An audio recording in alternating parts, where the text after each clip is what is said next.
You know, it takes a lot more than a tornado or a freak snowstorm to hold me down.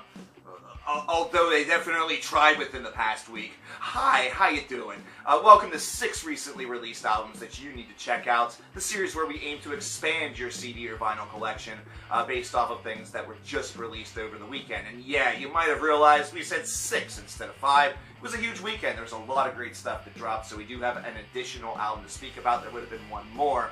However, I didn't quite get to the new Visions of Atlantis. Sorry to those folks. Now remember, you can purchase any of these albums via Amazon due to the links that we have down in the description box below. We have stores for UK, Canada, and US folks of the nation. If you unfortunately use a different one, I apologize that we don't have one available as of yet. But of course, scope out these albums. Try before you buy a little bit, and then once you do, come on back and use those links to expand that metal collection. So let's get started. Let's stop dilly-dallying and promoting things. Let's talk about 6 recently released albums that you need to scope out. The very first one is obvious. It's Omni by Angra. Now, this is a big-time album for Angra because Kiko is no longer with the band. He has now joined Dave Mustaine's traveling guitar circus. So what's this going to mean for Angra? Are they going to be all of that different as a band? And the answer to that question is no, not really. They were actually very competent around Kiko, and really they have some great talent within. Of course, they have to do a little bit of, lineup swapping in order to make everything work, but this is an album that certainly works for them. They still have that great power metal quality that does infuse a little bit of progressive in there every so often. They give it that injection, especially on longer tracks like you would get with the first part of the Omni duality right there at the end, entitled Silence Inside. But the first song that really will grip your attention is Black Widow's Web, considering you're going to hear some female vocals, and in fact you're going to hear some female growls that may sound a little familiar to you, and that is because it's Alyssa from our arch enemy, of course formerly of the Agonist. And the funny thing is that this guest spot was basically better than anything that was on the previous Arch Enemy album. That album was, wow, it was really, really bad. But this is a really nice little thing to hear. You actually get a secondary, clean female vocalist on this track, and it really just the whole thing works very well. And whenever you move into the remainder of the album, whenever you get to track 6, War Horns, you actually get a guest spot, a guest solo, some shredding from Kiko himself, coming back to his voice in order to lend his guitar for one of the songs on their new album. So obviously there is still a great connection there, which is always great to see. I like what this album does, but I don't really see some of the magic that other folks have seen. I think that this album has a great enough purpose to it. I think the shredding is fantastic. The songcraft is certainly up there, but feels like that a little bit of magic is missing. I don't know if that magic is necessarily Kiko himself. I don't want to be that guy. But it just feels like maybe this one's a little bit of a step down comparative to their last few that have felt like they've been riding this sort of momentum wave. But you can definitely see by listening to this album why Angra is considered one of the top current power metal bands. So scope this album out. Up next we have Ektomorf with Fury, and well, Ektomorf pretty well personifies groove metal with an uber-aggressive approach. The riffs are rooted in that groove while epithets are shouted at us, offering a very violent view of our current world. Topical content aside, Fury certainly lives up to its title. It's damn angry. The chunks are sure to make many a pee-pee hard and ready to punch something or someone in its, face, or whatever the something has. Maybe if it's a clock, it also has a face, but whatever. It's not just really that interesting as a whole. This is an album that definitely suffers from the fact that everything sort of sounds and feels a bit the same. And I know that some folks have been highly critical of this criticism of bands such as Hatebreed, for example. And this is an album that kind of suffers from some of those same properties, where each track definitely feels like it has a very similar modicum to it. Everything feels like it has a very similar vein to it, and it really hurts the overall concept of the medium, and it hurts the overall concept of the album quite a bit. A little bit more diversity with Fury being infused, a little bit more thinking outside the box certainly would have helped. This is one that could have had some interesting moments, but it's not one that is really all of that great overall. This is unfortunately a bit of a dud. However, groove metal veterans may fade. You guys may actually find a couple of bangers to rock to, either that, or you might find something to throw onto your playlist. So it's still one to scope out. But I will say sample this only if you are incredibly, incredibly curious. Folks, we have a returning band to the 5 recently released series, and that is Harakiri For the Sky with their brand new album Arson. We talked about 3, Trauma. It was actually a blind listen that we did 2 years ago for an episode of this very series. And because of that album, I found myself really looking forward to this album quite a bit. Something about this band is just alluring to me. Maybe it's the journal-like lyrics which are rooted in depression and disdain, or perhaps it's the post-black metal line that they oft-tread.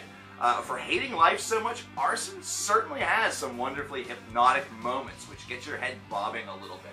Fire Walk With Me is a desperate and destructive opener, speaking of a love gone wrong. If you peer at the lyrics really to some of these songs, if an emo band sung this, it would be mocked. It would be criticized very highly, except for those who are fans of those bands. But the harsh vocals sell the rage and the desolate pen of a very honest writer extremely well. It's really one example of how delivery can alter impact or perception, how that context of the music really gets altered by vocal delivery, by what or how that's the guitars or the music behind it, how that is inflected. It's the reason why a song that is very joyous but has some depressing meaning can sometimes have that very hidden punch behind it. Really, in tone, there are a lot of similarities to perhaps Ashes Against the Grain by Agalok, and you get that with tracks such as The Graves That We Dug, which examine some softer post-metal moments. Really, Arson doesn't just burn the house down, it blows it up, and the fire starter, in this case, is absolutely pure depression. Now, loving or hating this is going to hedge on your love or hate of how the vocals crash against the music. It's a scene setter. It's a mood-building organism that just enhances every song to me. The delivery just bleeds realism, such as within You Are the Scars paints. Every track begins to feel more desolate and more desperate. And even if the frame of the songcraft keeps intensity close, like a finger on the trigger, it is still one that is able to back off at times to enhance that beauty. No song escapes the 8-minute mark minus the bonus cut, and it aids songs such as Stillborn, which crawls out of its creative womb very slowly, asking the very real question, I wonder if depression ever ends, or if it will end me. But this track turns frantic, possessed by speed or some sort of drug, and reminding that nothing is promised and nothing belongs to you. I cannot stress enough that this is not going to be an album for everyone, but damn do I love it. When post-black metal utilizes a grand balance, the results are magnificent and magnetic. The result is Arson. Check this one out. Up next we have Thaurorod with Coast of Gold, and prog power is always a game of balance. Most lean more toward the power side, but gain that progressive tag when they add those airbending keys and transitions to their sound, whether it be mid-song or mid-album. Thaurorod is only on album number 3, but their maturation is really showing itself on this release. The power metal side is the speed metal that you would expect with a song such as The Commonwealth Lives, shredding through 3.5 minutes of a Dragon Force impression, minus, the riffs from Another Galaxy. While the follow-up track, Coast of Gold, harkens more to a Sonata Arctica approach.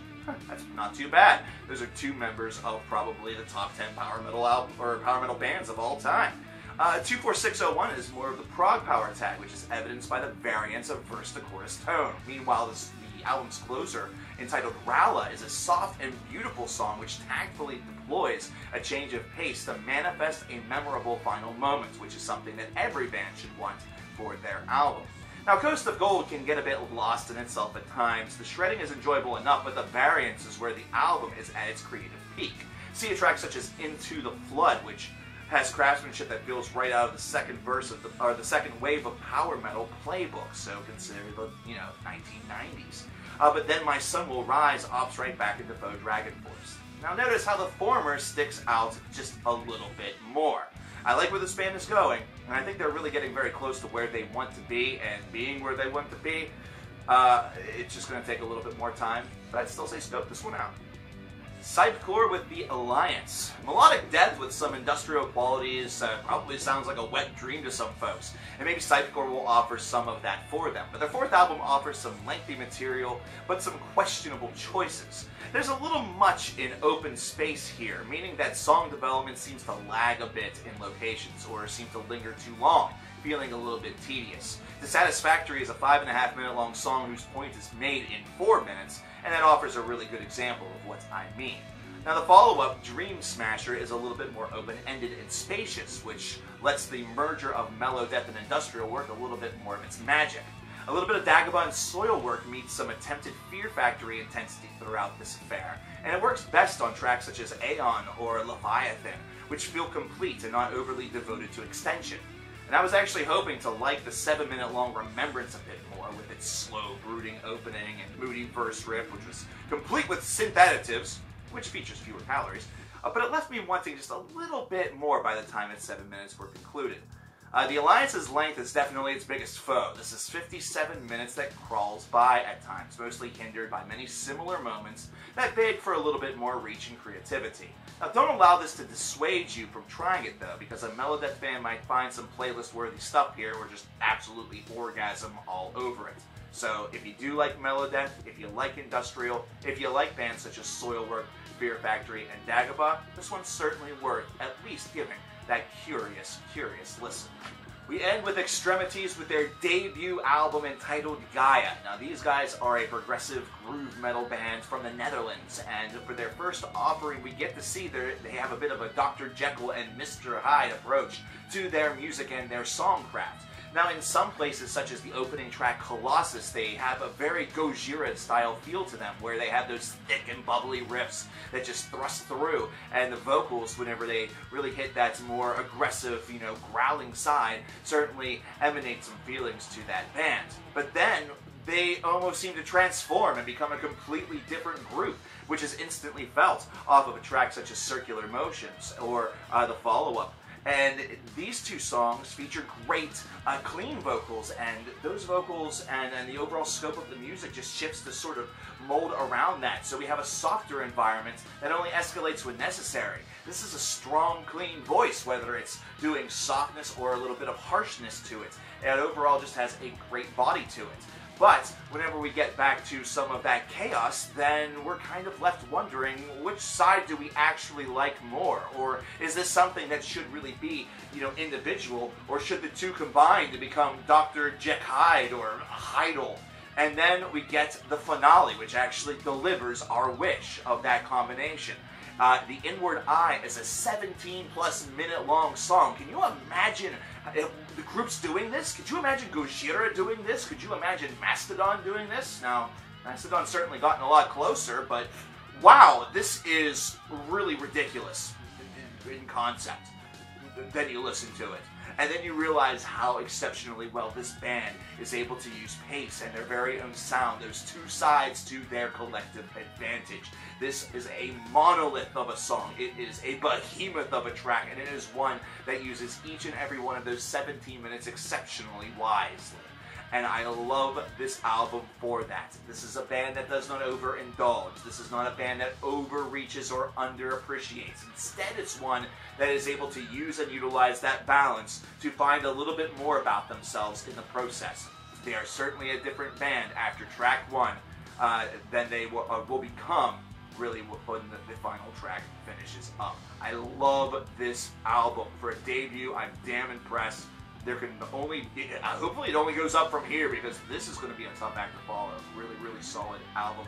I highly encourage you all, if there's any album that you get out of this batch, this is the one.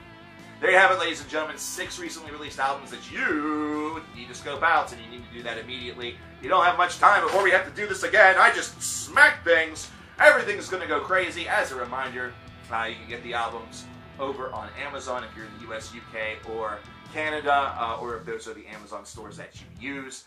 I encourage you to do so. I'm coverkillernation, and next week we're going to have a lot more to talk about.